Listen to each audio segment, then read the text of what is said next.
Hi everyone, welcome to my YouTube channel. दोस्तों, SSC CGL में सबसे ज़्यादा स्टूडेंट किस सब्जेक्ट में मार्क लूज़ करते हैं? तो हम सबका जवाब होगा जीके, क्योंकि सिलेबस बहुत बड़ा है। करंट अफेयर्स अलग, स्टैटिक जीके अलग, और स्टूडेंट समझ ही नहीं पाते हैं कि क्या पढ़ना है और क्या छोड़ना है। लेकिन अगर सही स्ट्रेटेजी फॉलो की जाए तो जीके एसएससी का सबसे स्कोरिंग सब्जेक्ट भी बन सकता है।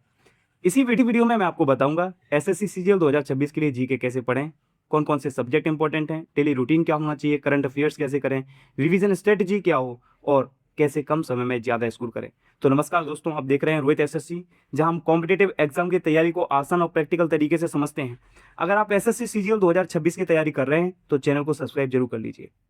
अब दोस्तों, इस वीडियो की स्टार्टिंग में इस बात से करते हैं कि एसएससी जीके की रियलिटी को इस बात से समझ लीजिए आप कि जो एसएससी जीके है ये यूपीएससी नहीं है। सबसे पहली बात, यानी कि एसएससी जीके कहने का मतलब है कि यहां पर आपसे क्या चीजें पूछी जाएंगी। यहां पर पूछा जाएगा आपसे फैक्चुअल कंटेंट, यानी कि हमें तथ्यात्मक डाटा को पढ़ना है, ना कि हमें डीप एनालिसिस। बिल्कुल भी हमें डीप एनालिसिस नहीं करना है, हमें पढ़ना है फैक्चुअल कंटेंट। जैसे अगर पॉलिटी से क्वेश्चंस आएंगे तो वो आर्टिकल पूछ लेगा आपसे, वो कोई अमेंडमेंट पूछ लेगा। अगर ज्योग्राफी से क्वेश्चन आ रहा है तो कोई क्रॉप, कोई रिवर के बारे में प्रश्न पूछ लेगा। हिस्ट्री से क्वेश्चन है तो पूछ लेगा आंदोलन कहाँ से शुरू हुआ, यानी मूवमेंट कहाँ से स्टार्ट हुआ, किसने स्टार्ट किया, 1857 का जो रिवोल्ट है। तो इस टाइप के क्वेश्चन आते हैं। मतलब बच्चों को ध्यान देना होगा, स्टूडेंट को ध्यान देना होगा कि हमें क्या करना है, हमें स्मार्ट स्टडी करनी है, ना कि एंडलेस स्टडी। बच्चे एंडलेस स्टडी में लगे रहते हैं, इसी वजह से जीके में कम स्कोर हो पाता है। तो सबसे पहले हमें ध्यान देना होगा कि हमें स्मार्ट स्टडी करना है, ना कि एंडलेस स्टडी। अब जैसे दोस्तों, मान लीजिए हम बात कर लेते हैं कि आप हिस्ट्री को पढ़ना चाह रहे हैं, तो हिस्ट्री में सबसे पहले आपको क्या देखना होगा। स्मार्ट स्टडी क्या कहती है? स्मार्ट स्टडी कहती है कि आप हिस्ट्री में सबसे पहले आप मॉडर्न हिस्ट्री को कवर करें। जब आप मॉडर्न हिस्ट्री को कवर कर रहे होंगे तो यहाँ पे आपको फिर कौन कौन से टॉपिक सबसे पहले पढ़ने हैं। तो लाइक सबसे पहले आप पढ़ेंगे फ्रीडम स्ट्रगल, जो स्वतंत्रता आंदोलन है हमारा, फ्रीडम स्ट्रगल को कवर करेंगे। उसके बाद आप कुछ कांग्रेस के सेशंस को कवर करेंगे। रिवोल्ट जो 1857 का रिवोल्ट है, 1857 ईस्वी की क्रांति है, इसको फिनिश करेंगे। और हम गांधी इरा को भी सबसे पहले टारगेट कर सकते हैं। ये स्मार्ट स्टडी है।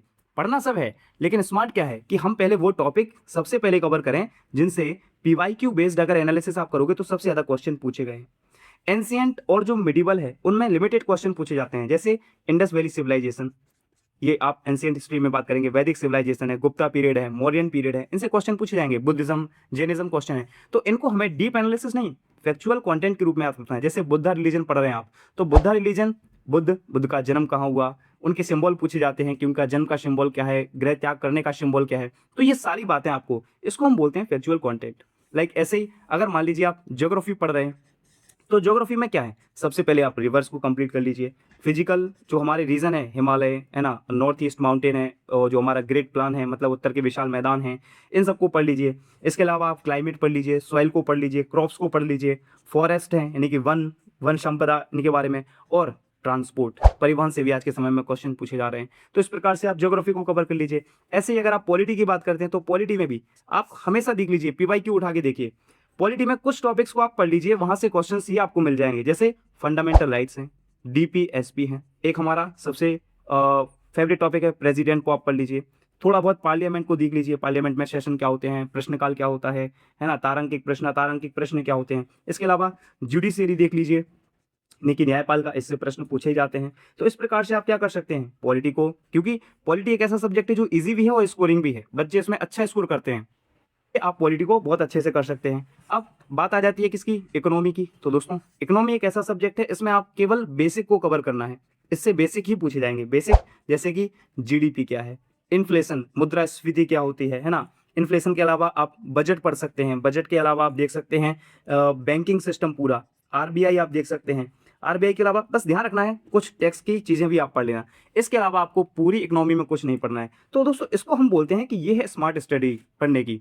अब हम एक ही टॉपिक को 2-2 4-4 घंटे अगर देके पढ़ रहे हैं तो आप एक ही सब्जेक्ट को फिनिश नहीं कर पाओगे। इसलिए दोस्तों, डीप एनालिसिस नहीं, फैक्चुअल कंटेंट, पीवाईक्यू एनालिसिस करिए, और मोस्ट इंपॉर्टेंट टॉपिक हर एक सब्जेक्ट के पहले कवर कर लीजिए, क्योंकि हमारे पास लिमिटेड समय है।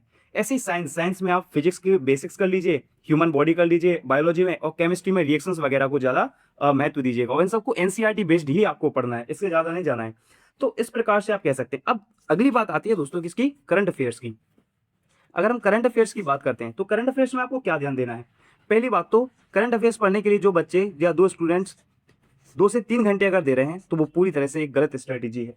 आप याद रखें, करंट अफेयर्स के लिए कुछ जैसे आपको 6 to 8 मंथ्स का करंट अफेयर्स तैयार करना है, यानी लास्ट 6 to 8 मंथ्स इनफ है आपके लिए। दूसरा, इनके शॉर्ट नोट्स बना लीजिए आप।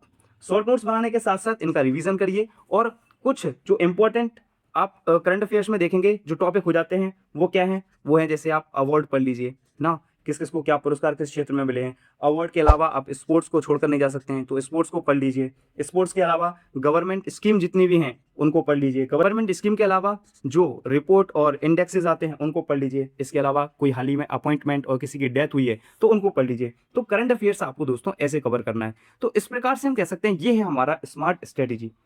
सबसे इंपॉर्टेंट बात आती है कि याद कैसे करें। तो दोस्तों इसके लिए आपको 4 रूल्स पे काम करना पड़ेगा, तब आप समझ पाएंगे कि याद हमें कैसे होगा। सबसे पहले पहला रूल कहता है कि आप डेली 2 से 2.5 घंटे पढ़ो, वो भी कैसे, ईमानदारी से पढ़िए। तो डेली कम से कम आप, यो मैं जीके की बात कर रहा हूँ कि 2 से 2.5 घंटे आपको जीके को देने पड़ेंगे। दूसरा क्या पॉइंट हो जाएगा, दूसरा आपको पूरा PYQ बेस्ड स्टडी करनी है। आपको किसी भी PYQ बुक के अकॉर्डिंग ही किसी भी टॉपिक या किसी भी सब्जेक्ट को तैयार करना है, ये सेकेंड रूल है। थर्ड रूल है दोस्तों सबसे इंपॉर्टेंट कि revision is greater than to new content. बच्चे न्यू कंटेंट को पढ़ते रहते हैं, जबकि हमें गौर करना है किस पर, रिवीजन पर। जो पढ़ा है उसको आप कई दफा पढ़ें, बार बार याद करें। और अंत में चौथा और आखिरी रूल वो है वीकली टेस्ट। जब आपने सब पढ़ा है तो एक आप वीकली टेस्ट जरूर देंगे। इन 4 रूल्स के आधार पर आप जीके को बड़ी आसानी से SSC लेवल पर आप फिनिश कर सकते हैं।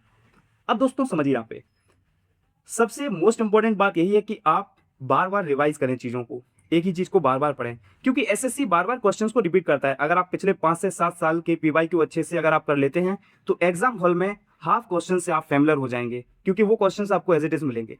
अब मान लीजिए आपके पास कुल 90 दिन है जीके की तैयारी करने के लिए, तो ये है हमारा 90 दिन का स्टडी प्लान जीके को कवर करने का, जिसमें आपको 30 डेज की 3 स्लॉट बुलाने लिए हैं। फर्स्ट 30 डेज में आप क्या करोगे, कोई भी स्टैटिक जीके बेसिक्स उसके कवर कर लीजिए, और साथ में कोई भी 2 सब्जेक्ट, ये आप पर डिपेंड करेगा, जैसे हिस्ट्री ज्योग्राफी उठा लीजिए।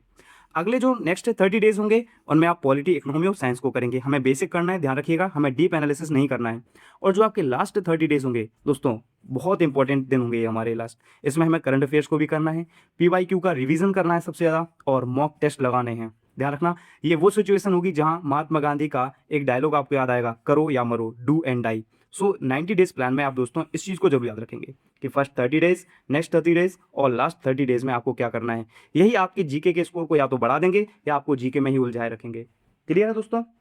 तो देखिए, अब जो कॉमन मिस्टेक हम सबसे होने वाली है, उस कॉमन मिस्टेक से हम सबको ही बचना है। पहला क्या, कि हम बहुत सारी PDF कलेक्ट कर लेते हैं, जो हमें बिल्कुल भी नहीं करना है। दूसरा, करंट अफेयर्स का ओवरलोड नहीं लेना है। जितने भी टॉपिक बताए गए हैं आप बस उनको अच्छे से कर लीजिए, इसके अलावा जाने दीजिए। रिवीजन को अगर आप स्किप करते हो, आप बाहर हैं एग्जाम से। PYQ को इग्नोर करते हैं, अगेन आप समझ ही नहीं पाएंगे कि क्या पढ़ना है क्या छोड़ना है। और कोई भी रैंडम यूट्यूब स्टडी नहीं करनी है। आप एक कोई चैनल को फोकस करिए, उसी पर स्टिक रहिए। वो कोई भी चैनल हो सकता है, उसी से आप पढ़िए। बार बार किसी चैनल पर दूसरे चैनल पर ये जाना आपके लिए ठीक नहीं है, क्योंकि आपके पास लिमिटेड टाइम है। सो ये कॉमन मिस्टेक आपसे नहीं होनी चाहिए। दोस्तों, जीके एक ऐसा सब्जेक्ट है जहां स्मार्ट स्ट्रेटेजी एवरेज स्टूडेंट को क्या बना देती है, टॉपर बना देती है। तो ध्यान रखिएगा, इसलिए हमें स्मार्ट स्टडी करना है। दूसरा, कंसिस्टेंसी रखो, डेली थोड़ा थोड़ा पढ़ो, बार बार रिवाइज करो, और PYQ को अपना हथियार बना लो। PYQ very important. अब तो ये कुछ बातें थी बेसिक सी, जो आपको थ्रू आउट अभी जो SSC सीरीज देने वाले हैं उनको आपको याद रखना पड़ेगा इन सब चीज़ों को। और अगर आपको ये स्ट्रेटेजी वाला वीडियो यूजफुल लगा हो तो वीडियो को लाइक करें, शेयर करें, और हमारे चैनल को सब्सक्राइब जरूर करें। आपके रास्ते को थोड़ा सा आसान बनाने में हमारा चैनल मदद कर सकता है, तो जरूर इसको सब्सक्राइब करिएगा। और कमेंट करके बताइए कि जीके का सबसे ज़्यादा प्रॉब्लम आपको किस सब्जेक्ट में होता है, किस टॉपिक में होता है। तो हम कोशिश करेंगे उन टॉपिक को अपने यूट्यूब चैनल पर लाने की। तो मिलते हैं नेक्स्ट वीडियो में, तब तक अपना ध्यान रखें। धन्यवाद।